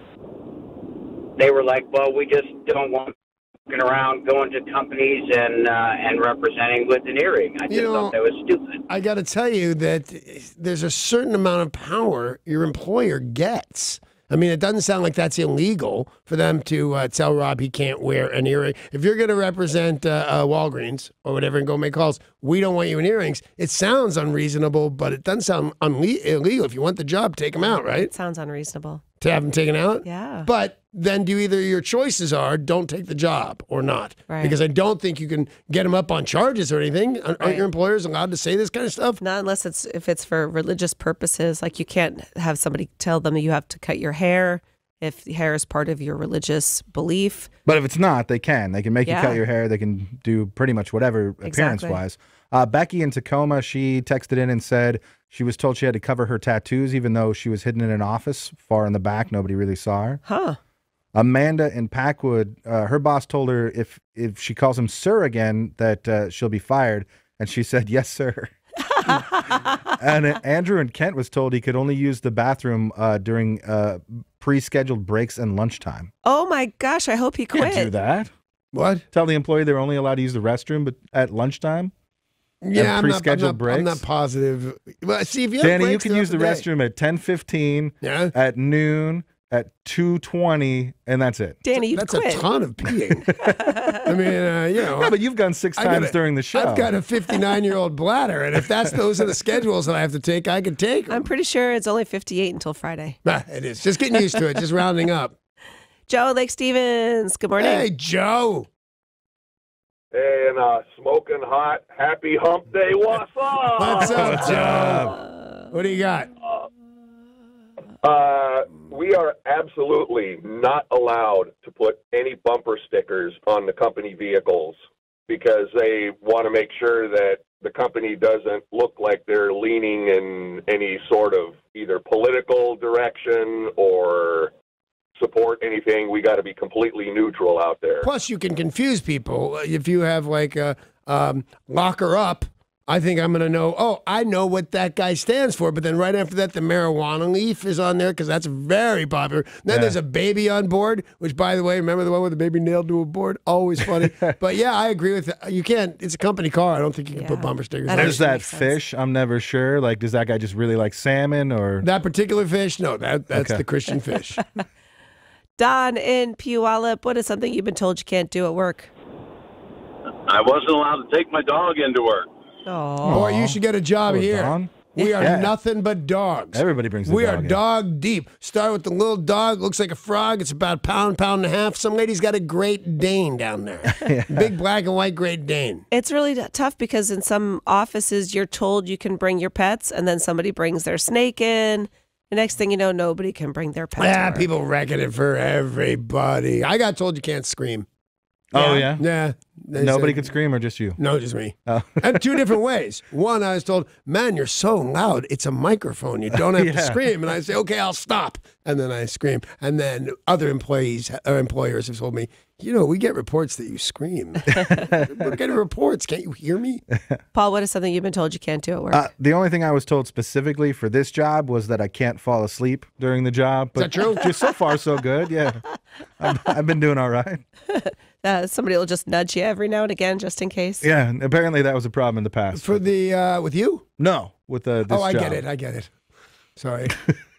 Well, that went well. Let's say thank you to everyone for your calls and texts and get ready to play Hanger or Banger. Hanger or Banger. This is your chance to win a pair of tickets to Hanger Fest August 25th at the Museum of Flight. Van Halen on 102.5 KZOK, where we are playing the new game, sweeping the nation, Hanger or Banger. Hanger, Banger. You can win tickets to Hanger Fest August 25th at the Museum of Flight. Here's how it works. If you want to win the tickets, you'll have to name the famous aircraft storage facility, the Hangar, or the head-banging musician, the Banger. From Danny's Clue. What if that guy or girl is in a giant plane storage facility? Then what's the answer? Oh, like a twofer. Yeah, but he played a concert there, or she did, on a violin, a mandolin. I don't know who it is yet. We'll have to find out. Our contestant is Emily in Olympia. Hiya, Emily.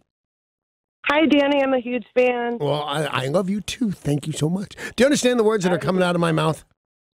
Yes, I do. All right. Do you understand the rules of the game? Yes, I do. Okay, I want you to know I'm rooting for you. This Hanger or Banger was the son of an ex-Royal Air Force chaplain and a concert pianist, so apparently the apple sometimes does fall far from the tree. He was known for his distinctive gravelly singing voice, his seriously impressive mutton chops, and his hard-living lifestyle. Sadly, this ace of spades was just too metal for this world, and he left us in 2015. Can you name this Hanger or Banger? That is a banger, and I believe it is David Bowie.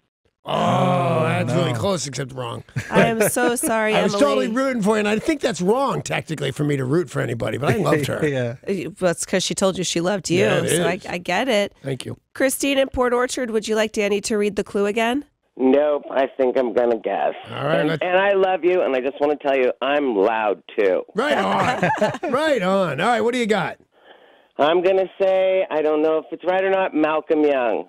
Oh. that is such a good guess. That's a really a good great guess. guess, But yeah. it's not. It's not a great Christine. guess. A great guess Would be the correct. answer. It was close enough that it was a good guess. Nathan in It was Issaquah. better than David Bowie, I got to be Yeah. Or honest. better. That's Okay, but Emily loved me. Nathan in Issaquah, would you like Danny to read the clue again, or do you know the answer? I think I know the answer. And Let's it hear is. it. That would be a banger, Lemmy from Motorhead. Yeah. Nathan. Yeah, very nicely Well done, Nathan. Lemmy from Motorhead is correct, Nathan. You have won a pair of tickets to Hangerfest August 25th, Museum of Flight. You'll be going to the Jeep Winners window at our lobby to get your tickets.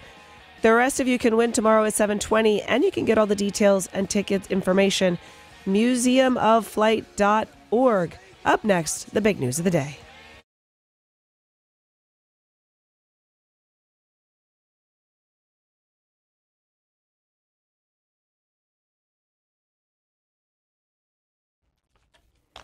And the big news of the day is brought to you by Goldberg Jones Divorce for Men. Call 1-800-DIVORCE or go online to goldbergjones.com. A lot of people have been talking about the banning of plastic straws. Yeah. Trying to cut down on excess plastic that's winding up in our waterways. I have really cool stainless steel straws that I stole from some business.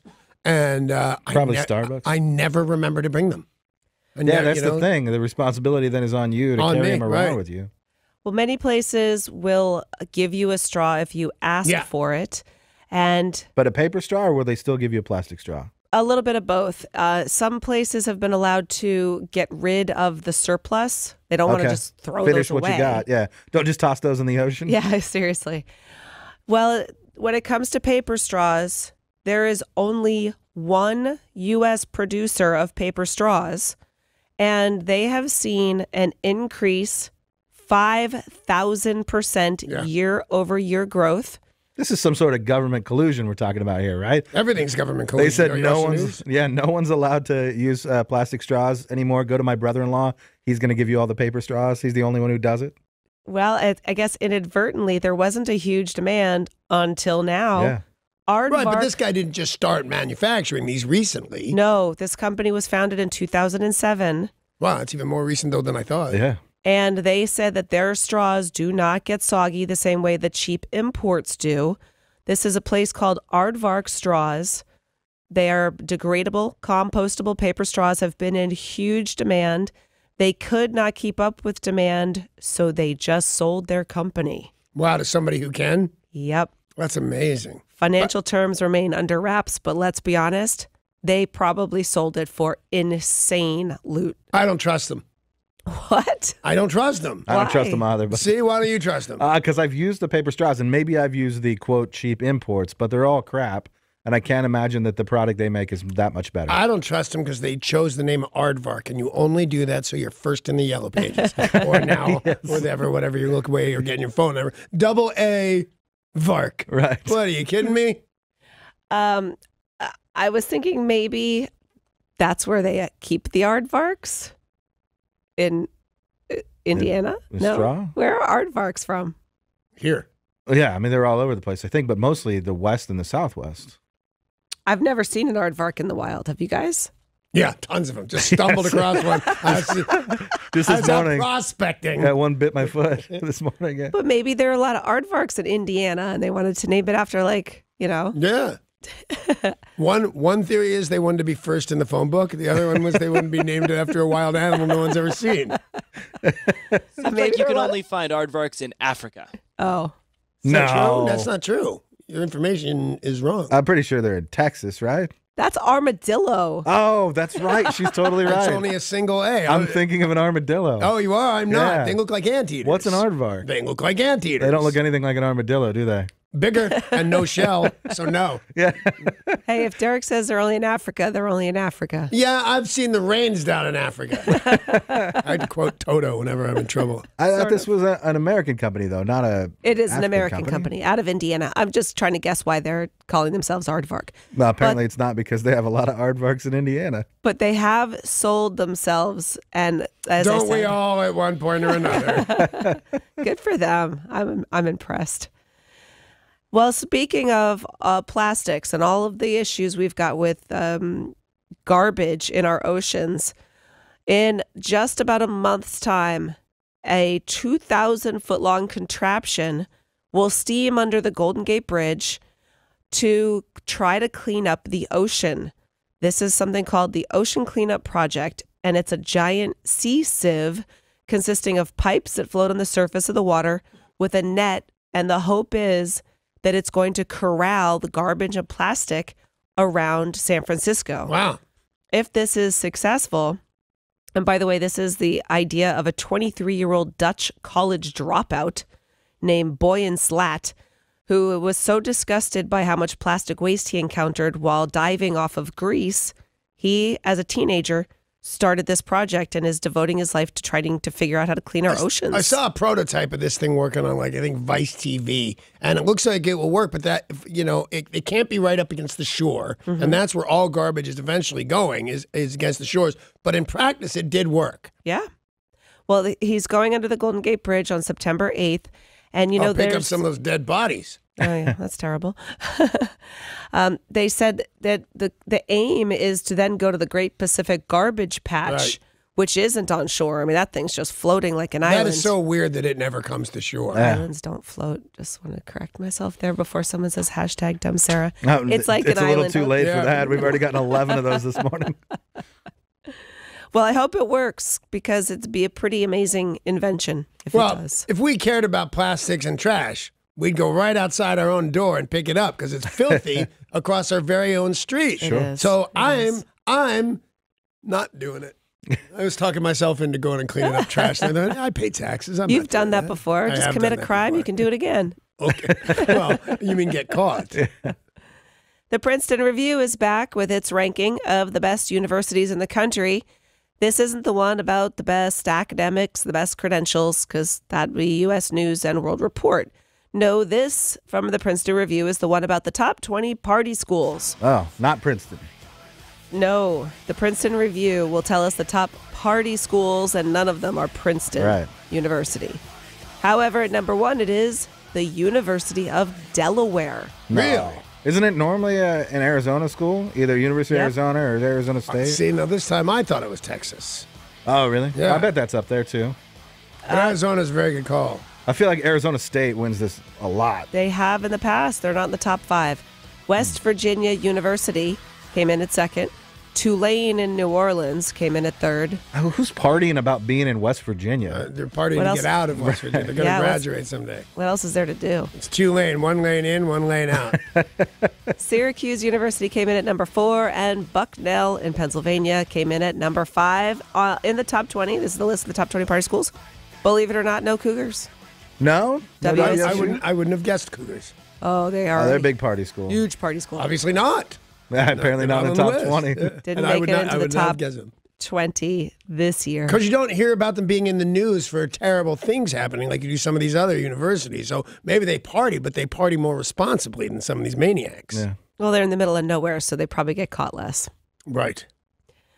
Like the aardvark. Exactly. Apparently only in Africa. Yeah, but I never catch them. Do you ever catch an aardvark? No, they run. In what officials are calling a cultural atrocity, an unknown vandal has painted kiss makeup on a statue at one of the world's most famous cathedrals. Spain. Yeah. Santiago de Compostela Cathedral. It's, you've been to a church and you'll see up in the, up high where you can't really reach it all that easily, and there'll be like the apostles carved into the side of a wall. Yeah, it's the Stations of the Cross. They go all around those churches. Well, somebody painted Peter Criss's makeup on one of them. Was it Jesus? It was not Jesus. Because I got to tell you, how do we know? I would worship a kiss painted Jesus. No, it wouldn't bother me at all. I would go, oh, Catman Jesus. You're my favorite. No, I asked him to walk on water. He said, I'm a cat. We don't go near water. Bonaduce. They're hoping to find the vandal. They do have some surveillance footage.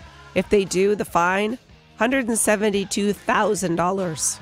The fine or the restitution or? Fine. Super weird. Yeah. And very specific. Yeah. 172,000. It turns out that it's a World Heritage Site. And when you deface a World Heritage Site, your fine skyrockets. I'll bet. Now you know. Now you know. Cat Catman Jesus. I kind of dig it. Yeah, I've been going to church again recently. I went last Sunday. I told you guys about that. No kiss makeup there? Well, you know what? They didn't make. I'm new to that particular church, but I'm going to bring it up. I'm going to tell the pastor, try doing some of this in kiss makeup and see if the kids don't show up. That's what I'll say. Earlier in the week, we talked about the Brady Bunch house. Yeah. How it was sold, and that Lance Bass he claims, was told that he had gotten the winning bid, and he was totally heartbroken when he found out he wasn't. He was told there was another offer which was way over the asking price, and that it wasn't going to be him. They said it was a corporation, and we're sorry, Lance Bass, your dreams of owning the Brady Bunch house in Los Angeles are not going to come to fruition. Lance will be fine. I Googled how much money that guy has when I heard that, because I thought it was some kind of fake news. They were sneaking by us. Lance Bass doesn't have this kind of cash. He has like $20 million. Yeah. Who knew? Yesterday, we found out who bought the Brady Bunch house. Yeah. HGTV. HGTV. I thought they were a group that you had to support. Home and Garden Television. Yeah, I love that channel. The CEO of the parent company, Disney, said, "I'm excited to share that HGTV is the winning bidder. We will restore the home to its 1970s glory as only HGTV can." Right. Will they redo the interior to match what the set was of the Brady Bunch? That's my guess. So that'd be a cool show. If we're guessing, I'm going to guess no. No? No. You know why? Why? Because you just go to the prop department, all that stuff's sitting there. It takes no design. Nobody had to think about it. Nobody thought, what's interesting? Those couches exist. You can find I think them. it's going to be a show. That's what I think. I think they're going to make it all. I think they're going to build it all. And the they're show make it is look. them doing that. Yep. Yeah, but I don't think it's going to resemble, and I could be wrong here, but I don't think it's going to resemble all the old Brady Bunch furniture. I think it's going to be a 70s kind of palace, if you will. Beanbag chairs everywhere. Well, we don't know who's right. We don't know who's wrong, because all they said is we're going to bring all the resources to bear to tell safe, fun stories with this beloved piece of American TV history. They did not disclose exactly the plan, but it was listed for 1.9, and we know it sold for much more. I can't believe that. It's a $600,000 house, and that's only because the world's gone crazy. Yeah. It's a $75,000 house in a not crazy world. That's the big news of the day, which is brought to you by Goldberg Jones Divorce for Men, 1-800-DIVORCE, or find them online, goldbergjones.com. All right, stay with us. Coming up, everybody's favorite part of the week. It's Jelly Bean's Joke of the Week.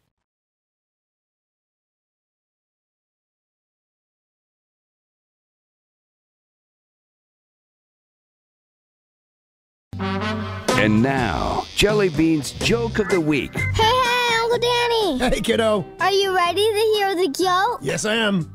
What did the Zen Buddhist say to the hot dog vendor? Okay, this is an existential joke if I ever heard one. I don't know, Jelly Bean. What did the Zen Buddhist say to the hot dog vendor? Make me one with everything. Oh, my God. Oh, I'm so funny.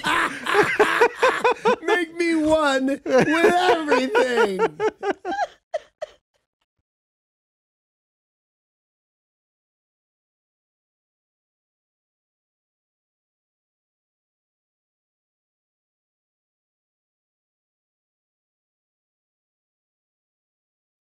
So let me tell you about my birthday party that we're having. It is Friday morning. That's, let's see, day after tomorrow, right? Yeah, just 2 days away. Dig that at Chandler's Crab House right down there on South Lake Union. We're broadcasting live from 5:45 or 5:30 or so on till the end of the show. So please come on out. All you have to do is RSVP. How do they do that? KZOK.com/Danny's birthday is the place to go. You don't even need to bring quiche. I don't know why I'd bring quiche, but it just popped into my mind. No, you don't have to bring anything except you and your sense of humor. We got Schwartz Brothers Bakery bringing coffee. What was that? Schwartz Brothers Bakery. Schwartz Brothers Bakery? Shut up! Don't pick on a girl with a cold. Why? Healthy ones might hurt.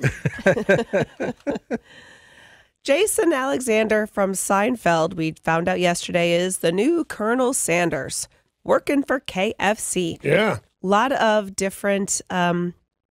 I was going to say comedians, but Reba McEntire, obviously not a comedian, but mainly it's been comedians. Yeah, but a couple nods like Reba, George Hamilton, although very funny, not a comedian, but it really worked. It's no Nachos Belgrande or whatever that is. The Nacho fries? Nacho fries, that's been genius, the campaign for that. Campaign. And Josh Duhamel, he's a legit actor. Why did he agree to star in those? Maybe because it's a great ad campaign. I think he thought it was going to be a real movie. Yeah. Like, I think they sent him a script, and he's like, yeah, my agent looked this over. It looks good. I'll tell you, it's closer to that for a guy like that. He's working. He's pretty busy. He's a real actor to look at it and go, oh, yeah, a series of commercials for a fast food restaurant. This is what my career needs. Turns out was. Great career move for this guy. Such a great ad campaign. I think, like, you guys know I'm a vegetarian. If KFC called me up and asked if I wanted to be Colonel Sanders, I'd probably say yes. It's such a great and fun ad campaign. Nobody would say no to being Colonel Sanders. That'd be crazy because you don't like chicken. What are you going to just talk fish and vegetables? Well, yeah, and if y'all want to eat the dirty chicken, feel free. I don't care. I do totally want to eat the dirty chicken. It's my favorite. But if I can be in an ad campaign and eat the dirty chicken, I'm eating the dirty hot dogs at Sonic. With those two guys in the car. Yeah, it's like a 1970s muscle car, and they got the roof down, and they're talking. And I think, well, first, I want to be the third guy. And then I'll be so awesome, I'll be the second guy because they'll have fired the second guy. Then I'll be the only guy. I don't need them. No, I can see you joining them. I can see you like popping up in the back seat with the slushy or whatever. All you're saying is that you want me to take a back seat to somebody. I know what you're up to. No, but we're used to it's the two of them, right? Yeah. And then all of a sudden, pow, there's Danny Bonaduce. And eventually it'll go so well, the three of you can share a star on the Hollywood Walk of Fame. No, I will not share my star on the Hollywood Walk of Fame with hot dog vendors who make me one with everything. Well, you guys listening, what ad campaign would you love to join? I think we've said that none of us would say no to KFC. Danny would like to join the Sonic ad campaign. A company or an existing campaign that you would love to represent? Let us know what it is. 800-252-1025 or text 90627 now.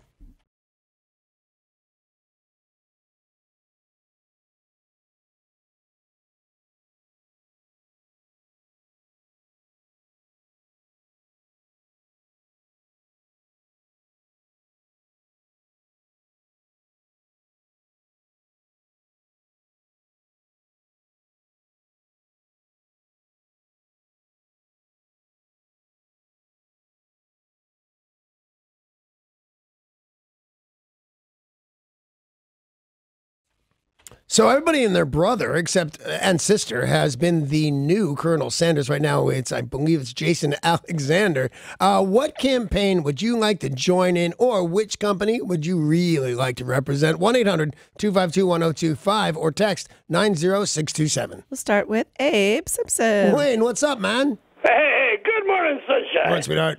Hey, I'd have to go with that medieval theme there and Nilly Dilly of the Budweiser commercials. Dilly Dilly. I thought Wayne was having a stroke right there. I had no idea what was happening. Okay, I get That's the new a great beer one, commercials. Yeah, with the royal family and stuff. Super, and they send you to the Tower of Torture. Yeah. I like that one. That would the be Pit a of really Eternity. Yeah, same thing. It would be a fun one to join too because there's so many other people. Yeah, and you probably get a lifetime supply of never mind. Yeah, Bud Light. Still. What about Bill and DuPont? What do you think, buddy? Oh, yeah, Bill. Hey, Denny. What's up? How you doing, man? We're all good. What do you got for us? So I would like to be part of the Farmers Insurance commercials. I'd like to be the guy that says, we know a thing or two because we've seen a thing or two. Do you know that guy won an Academy Award? Can you believe that? That's an Academy Award where the guy that says... Not for that commercial, Hey, right? we've got two rascally rabbits. We know it because we've insured it. What? That dude's been an actor for so long. And it's amazing to see that, he's on Farmers Insurance and then gets these crazy movie roles and he's the king of the world. Yep. That is exactly what happened. Leonardo DiCaprio. What ad campaign would you love to join? Maybe there's a company you'd love to represent. 800-252-1025. What do you think, KZOK and Sumner? Hey, KZOK. Good morning, everyone. How's it going? All good. What do you got?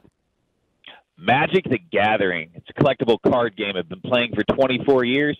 I'm already a walking billboard for them because I got a huge tattoo on the back of my leg. Wow, that's pretty serious. Although I have seen Magic the Gathering conventions in my day, and I was shocked. First thing that shocked me, because I don't mind, you guys want to play a game, whatever you're up to. But you know what I liked about you guys there, KZOK? I liked how well you were dressed. Is that a thing?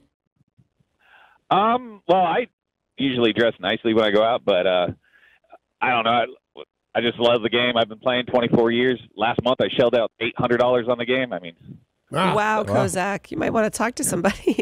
Like the wizard. Thanks, Kozak. What ad campaign would you love to join? Call us and tell us, 800-252-1025. Let's hear from Yo in Olympia. Hey, Yo. Good morning, you people. What do you mean, you people? Hey, what do you mean, people? Okay, I would like to join Russell Wilson at the Alaska Air campaign because he's the CFO, and I want to be the CFYO. Oh, but Jess, when you think she can't possibly bring more to the table, she goes Fantastic. CFYO. Yeah. Nicely done, kiddo. Yo, are you going to be joining us Friday at Danny's birthday bash? Of course. Good. Awesome. Don't forget to RSVP. What's the website, Paul? KZOK.com/Danny's birthday. Thank you. It's that easy. It is that easy. We'll see you there, Yo. And remember, you guys, it's totally free of charge, and you don't need a ticket. You just need to RSVP like Yo did. Can I do Tabasco? Can I be the new spokesman and say, from one spicy redhead to another? Oh, that's great. I don't know. Like, the Tabasco doesn't have hair, so there's a flaw in my theory, but from one spicy redhead to another, yeah, I like it. All right, well, can I be in the Old Spice commercials? Yes. I want to. Those commercials are so weird. And it's got, I forget the dude's name, like Isaiah Mustafa, I think is his name. And Terry Crews was in one. And at the end, like, he's part man, part horse. Yeah. Or he rips off his mustache, and then there's skin that grows another mustache right behind it. They're all so weird. I want to be half man, half horse. Yeah, I was going to say, so far you haven't written yourself a spot in these. No, you got that guy's spot. topless. And now I'm going to be half woman, half horse. Or I'll Topless? just ride a horse. Topless. Oh, no, do the mustache. Have mustaches on your boobs. Old Spice was a popular answer on the text line as well, but the biggest one was the most interesting man in the world, Dos Equis. Oh, you're totally Everybody wants to right. be the most interesting man in the world. Danny, that would have been awesome for you with your looks. Then, as part of, can we fire the guy that has the job? Yeah, that's what Send everybody that else other is dude wanting to do. to space. No, then all right. Yeah, I want to be the most interesting man in the world. Paul, what ad campaign would you like to join? I think Yo is on the right track. I want to hang out with some Seahawks and do ads for Beacon Plumbing. So I could just say, quit freaking, call Beacon. Totally. And Is then, that how you'd say it? Yeah, I think it's Bobby Wagner's doing them right Yeah. now. Me and Bobby would be telling people to quit freaking, call Beacon. That works. Yeah. I like it. Tori, what's an ad campaign you'd like to join? I'd like to be in a Ben Bridge commercial wearing all those diamonds. Yeah. I wonder if she's dropping a hint to anyone in our listening. I wonder the same thing. I mean, I got to tell you, if I was Tori's boyfriend, I'd be saying to my friend, Ricky, hey, Ricky, man, did you hear Tori? What she said? She wants diamonds by the time she gets home from work. Now, be honest, Danny, when she said, I'm going to be in a commercial wearing all those diamonds, were you picturing her just wearing diamonds? And I am was it? now. All right. Well, you're welcome then. Yeah, thanks.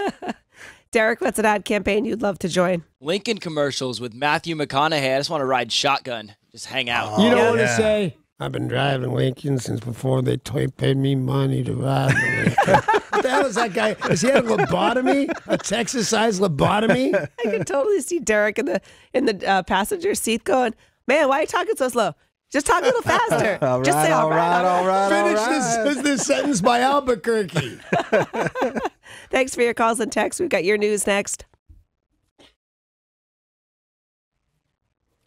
Yesterday, people cast votes in the primary election, and it looks like here in Washington, Senator Maria Cantwell, a Democrat seeking her fourth term, easily made it onto the ballot. She'll face former state Republican Party chairwoman Susan Hutchinson in September.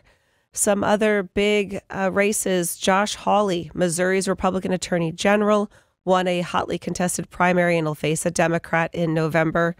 And in Kansas, Republican Governor Jeff Collier is in a dead heat with Secretary of State Chris Kobach. That's who I voted for. I love Kansas, so I voted for that guy. I mean, it was a write-in. I had to write him on, but it's Kansas, so. And former Michigan State lawmaker Rashida Tlaib is on course to become the first Muslim woman in Congress. She won the Democratic primary for the House seat being vacated by Rep. John Conyers. She'll be running unopposed in November in the state's heavily Democratic 13th district. Also in local news, a 60-year-old from Kashmir died after falling 100 feet rock climbing in the Forbidden Peak area of the North Cascades National Park. Kind of a clue not to go there. The name Forbidden right there in the title. Well, that was the first hint. The second was that Eric Lindblom was climbing without a rope. He slipped, wet rock slabs, 100-foot fall. Ooh. that they do believe he initially survived, was cared for by bystanders and rescue personnel, but finally did succumb to his injuries. My goodness. A teenager was hospitalized yesterday after being injured while jumping off a cliff into Green River. Firefighters from multiple agencies were called into the area of the Green River known as the Green River Gorge Resort in Enumclaw. The boy had suffered some serious injuries after hitting several large rocks that line the river. Yeah, they said, they didn't say these exact words, but the description was he bounced like a pachinko ball. Oh, no, they did not say. Yeah. Oh, you said they didn't say those exact words. No, they didn't, but they made that comparison. I saw the water rescue units headed that way, a bunch of them, and like lights and sirens and stuff. And I wondered, you mean what was you going saw on. them? I physically saw. Yeah, no, and I was at home just driving around town near my house.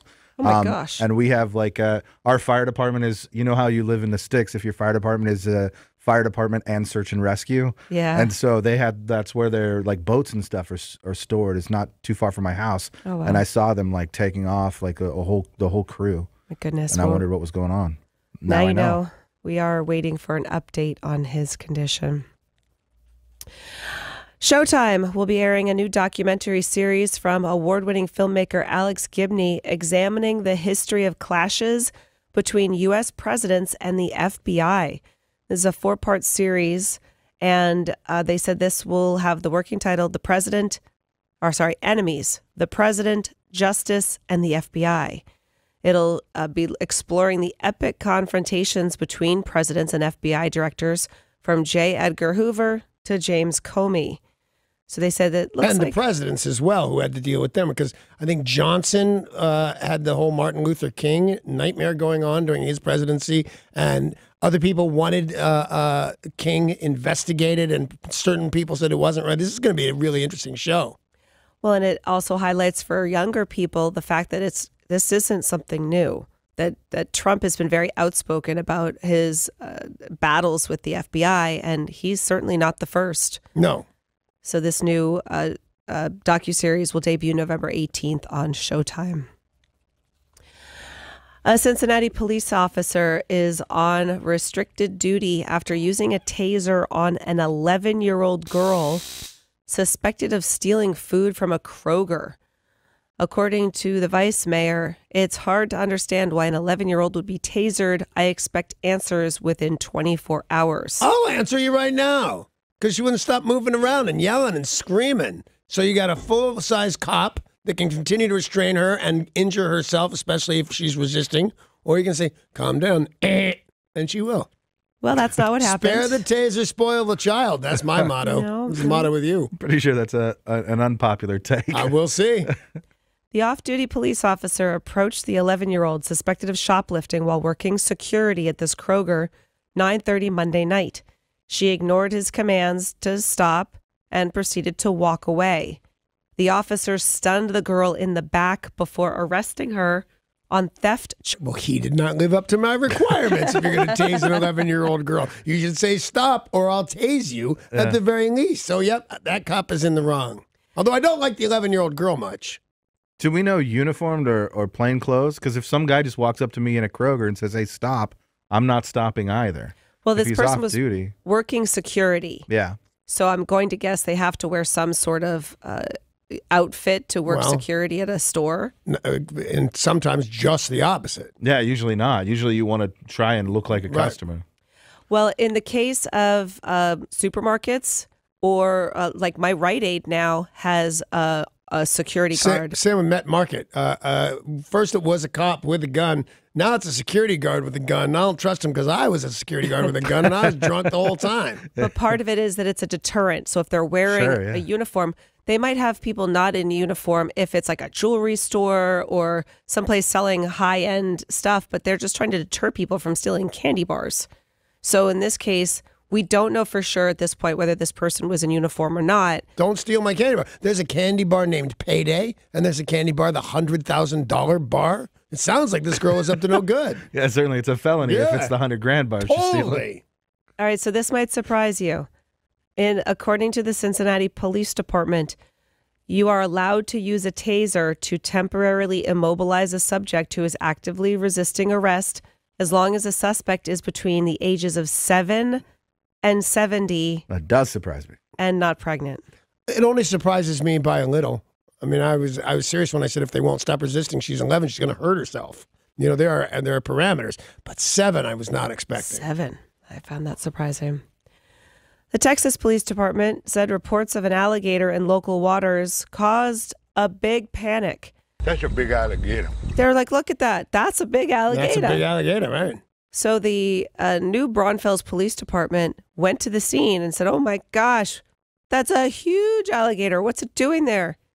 Turns out it was a hoax. It was a remote-controlled gator head. Huh? Like something you would buy at Sky Mall. Where? In Sky Mall. Sky Mall, thank you. Try and buy anything from the Sky Mall these days. Harder than hell. Isn't it? It's online It's online now. Yeah, it's on. Try buying something from there's a reason it's online. They're not great at delivering their stuff when they promise. Oh, yeah. I have a lot of that stuff. A remote-controlled alligator head was used to create photos, videos that you've seen on Facebook. We are now looking for the perpetrator.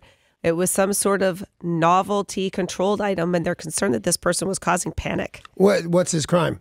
If they get him, what are they going to arrest him for? That you're but trying they to sell it. Let's say they sell it at Sky Mall for that purpose. You put it in water and you remote control it. So he did. for He your followed the own- directions. for your own pool. Right. Well, I don't know. What fun is an alligator head in your own pool? That this was an unintentional hoax, maybe intentional. They're not sure. They're Should trying have to find chased the that owner. 11-year-old girl around with the alligator head. If you ask me. A corn dog thief is on the loose in South Carolina. Not a corn dog thief. I know where they can look. Yeah, where's that? South Carolina. South Carolina, of course. A Myrtle Beach woman told police she returned to her home yesterday afternoon and found a male intruder inside her house eating her corn dogs. How dare he? Somebody. The 30-year-old victim says she recognized the man as someone she met last year, but whose name she could not recall. When confronted by this woman, the homeowner, the suspect said, "Hey, I'm hungry. Just stopped by to get something to eat." He then fled the crime scene on a bicycle owned by the woman. Oh, he stole her bicycle and her corn dog, and I'm guessing her heart. Well, guess what police are doing? Searching for him in South Carolina. They're in the middle of processing the State Fair corn dogs box for fingerprints. People are going to great lengths, the cops, to solve these mysteries of corn dog theft. But see, that's not the mystery they're solving. They're solving a grown person in an old lady's house broke without into her permission. house, yeah. And it stole her But bicycle. they knew each other. Is she sure she didn't invite him in? I'm not sure what she knows. Well, the example you were referring to, Paul, about going to great lengths to find people Yeah. was the kid in the lemonade stand. Yesterday, they took DNA evidence. Yep, they did. Which is gross. Well, the 9-year-old entrepreneur whose lemonade stand was robbed of $17. Tase him! Oh, I'm sorry. No, I'm not. He was the victim. He's very, all right. Got a boost for one of his other business ventures from a home improvement chain. Now, they are still looking for the guy, but this story has really picked up steam because this poor 9-year-old was held up at gunpoint. Home improvement chain Lowe's has given the boy a $1,100 riding lawnmower to help him with his other business. Remember, he had business cards printed up? One of the businesses that he does is mow lawns. Yeah. So Lowe's donated him an $1,100 riding lawnmower. I've never even heard of an $1,100 riding mower, but if it's a riding mower, how's he get it anywhere? Well, Paul, do they make them for kids? Do you know? No, I have not seen one for kids. I mean, I guess like a toy version, like you'd have a big toy. No, but this is a great lawnmower. It's $1,000 lawnmower. Either with its advanced, it pulls itself along. You sit in it, they put a little seat on it. It works out. The problem with that is a kid mowing lawns in your neighborhood goes from house to house to house. You can't really do that with a riding mower. Yeah, you have to load it up in Dad's car, take it somewhere. Well, if you're going to go elsewhere, but if you're just going to stay, on your block, you can just drive it from house to house. You're good. You just there's a lever to pull the blade up so that you're not cutting a sidewalk. But they've collected several $100s in donations from the community who are also trying to help support this kid. Sick of this kid. We actually don't know the kid's name other than Mark. They're trying to stay. We do know his name. We don't know last name. Don't know mom's We don't know his name aside from his name. We don't know his middle name. And also it's an X because that marks the spot. There's so much you can do with this guy's name. But all we don't know how old he is other than that he's 11. He's 9. But most of the time when this When this happens, they go on television. They'll be on Good Morning America. They're not doing anything. No, This he's a kid's businessman. 9 years old and he's traumatized. You people are hateful. No, he just wants to get back to work. What do you mean, you people? And B, I don't know what he's doing, but I know his name's Mark, and we're talking about it in Seattle, Washington, and you saw it on the news and stuff. I say a little kid's kind of a scamp, and it's some kind of scam. And we're just spoiling him. We're ruining his entrepreneurial spirit. What is wrong with the two of you? Well, no, what's wrong with Lowe's just giving him stuff? He didn't earn that mower. A way? Hey, exactly. Chelsea. What? What do you want your kid to get something for free? Yeah, I would like that, actually. You enjoy being a riding mower? If Lowe's is listening, you can give my kid anything for free. A KFC in Dover, Delaware had to be closed for about an hour after a Florida man showed up and demanded service. Now, he showed up, this guy, 27-year-old Antonio from Florida. He shows up and KFC is closed. It was 11:15 at night. And Antonio will not take no for an answer. He bangs the door. Well, there was a woman who was waiting right outside, just gotten off of work and was waiting for her ride home. And she said, I can't let you in. I don't have keys. The store is closed. He then pointed a gun at her and said, you open this KFC right now. He smashes the door open. So she didn't do it. She said no. Nope. She couldn't. She didn't have keys. That's what she said. He apparently didn't believe her. Well, it turns out it was just a BB gun, but he is now facing first-degree robbery charges because they were able to track him down when they found him inside KFC trying to turn on the violator. I don't think I could figure out. Now, some fast food restaurants, I think I could figure out how to cook a McDonald's burger, but I don't think I could go into KFC and fry chicken. No, have you ever seen the things they fry them in? It's like there's a big operation. There's a big to-do going on there, yeah. Now, Derek, you worked fast food. Did you operate a fry later? Just for French fries. Oh, is it something that we could figure out how to use, or is it rocket science? Yeah, you just drop the basket in the fryer. It's easy. Yeah, it's not if you want things to cook. Now you have to turn it on and get the oil to temperature, which is a minimum of 350.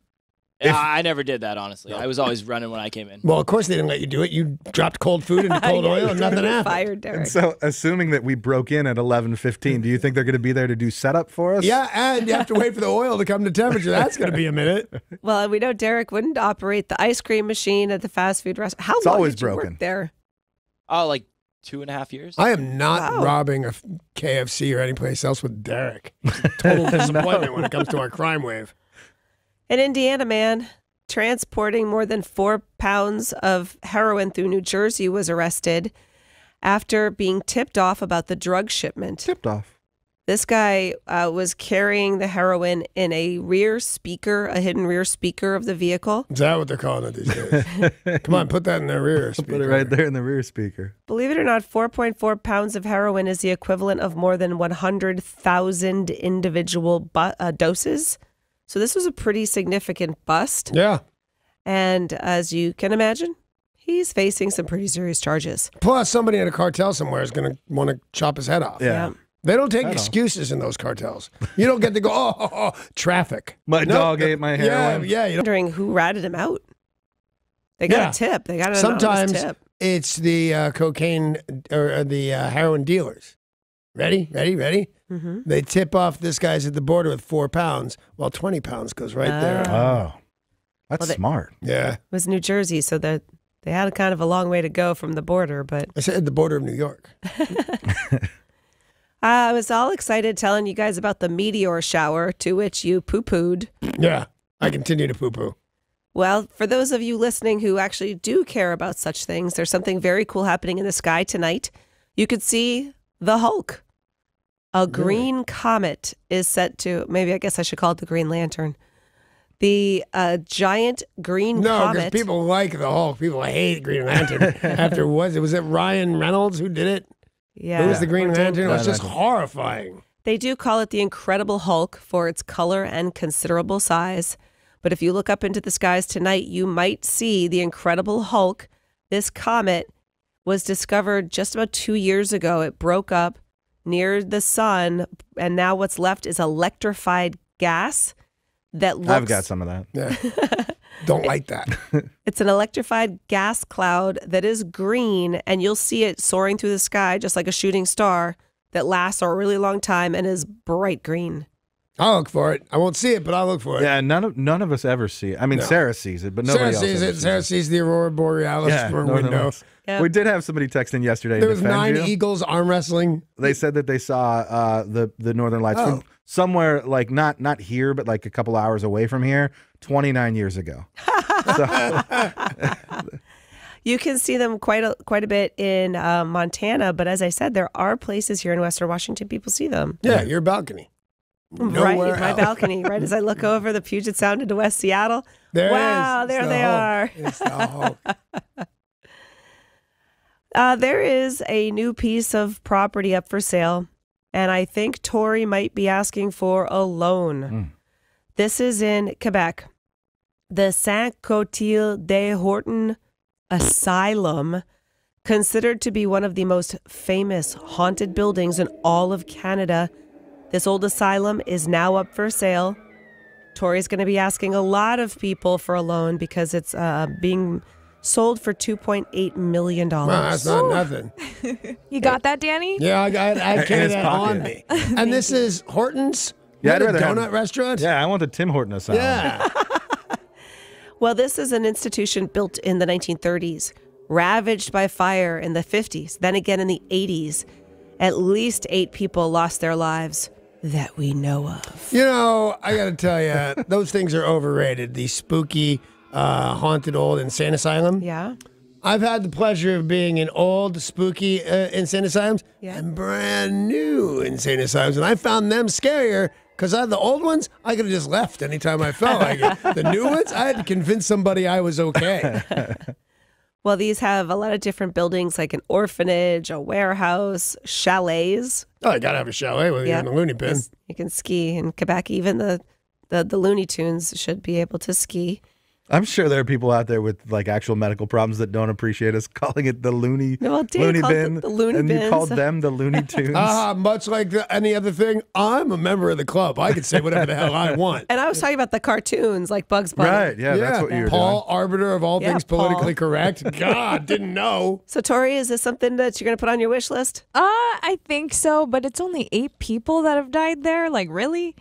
Tori's like, Not I've got enough. It's a whole asylum. It should be a whole bunch of ghosts. Tori has more bodies than that in her freezer. Exactly. Well, they say 8 people died in the fires, but let's be honest, the 1930s in an insane asylum, there are a lot of ghosts in that place. Who's giving them matches? Well, when they're out skiing, they got to keep their hands warm. Just because a whack job wants to smoke doesn't mean you hand them a lighter. Right. Those skadoodles. Oh, now I'm just making up names for crazy people. Music news is right around the corner. Stevie Nicks is making a triumphant return to television. A big hit from the 2000s is being turned into a TV show. This is actually a pretty weird story. And iconic Hollywood star Kathleen Turner has given a tell-all interview. Oh my gosh, Becky, wait till you hear what she has to say about the cast of Friends, Nicolas Cage, and Donald Trump. Plus, all the sports news next.